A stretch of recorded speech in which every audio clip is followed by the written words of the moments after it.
যাবে না, নৌকা পার করবে। আপনারা একটু জায়গা করে দেবেন। আমার মা মনে সকলে একটু জায়গা করে দেবেন, সামনেটা ফাঁকা করুন। आज कैसा लग रहा है ये जंगीपुर लोकसभा में आके আজকে আপনার আজকে জঙ্গিপুর বিধানসভার সম্মানীয় বিধায়ক জাকির হোসেন সাহেবের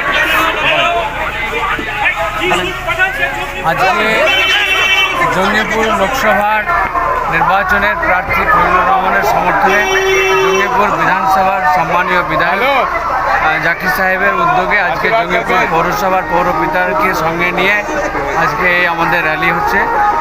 প্রার্থীর সমর্থনে মানুষ বিপুল পরিমাণভাবে বাড়ি থেকে বেরিয়ে এসে তেনারা দুই প্রার্থী, এক হচ্ছে আমাদের বহরমপুরের প্রার্থী সম্মানীয় জনাব ইউসুফ পাঠানকে এবং আমাদের জঙ্গিপুর লোকসভার প্রার্থী জনাব খলিলুর রহমান মহাশয়কে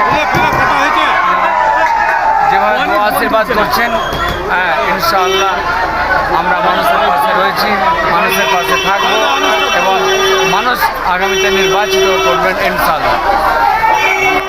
সরাসরি কথা বললাম প্রার্থী জনাব খলিলুর রহমান সাহেব এবং বহরমপুর প্রার্থী ইউসুফ পাঠান মহাশয়, দুজনের সাথে কথা বললাম। মানুষ ব্যাপক হারে সাড়া দিচ্ছেন, তার নমছেন যেভাবে মানুষ রাস্তায় নেমেছেন এবং উন্নয়নের পক্ষে সরাসরি মানুষ নেমেছেন এবং মানুষকে বার্তা দিচ্ছেন যে আগামী 7 মে আসছে দিন, উন্নয়নের প্রতীক জোড়াফুল চিহ্নে ভোট দিয়ে ব্যাপক ভোটে জয়যুক্ত করুন বহরমপুর লোকসভা কেন্দ্রের প্রার্থী ইউসুফ পাঠান মহাশয় এবং জঙ্গিপুর লোকসভার প্রার্থী খলিলুর রহমান সাহেবকে। এবং মমতা বন্দ্যোপাধ্যায়ের হাতকে শক্তিশালী করার জন্য মানুষ খুব খুশি এবং তার প্রমাণ আজকে এই র্যালি লালগোলা প্লাস জঙ্গিপুর পৌরসভার কর্মীরা দিয়েছে। তার পাশাপাশি অসংখ্য মানুষ রাস্তায় দুই সাইড থেকে ফুলের সংবর্ধনা এবং মানুষ রাস্তায় নেমে এবং আশীর্বাদ করছেন, পাশাপাশি মানুষকে বার্তা দিচ্ছেন যে যেন উন্নয়নের পক্ষে ভোটটা হয়।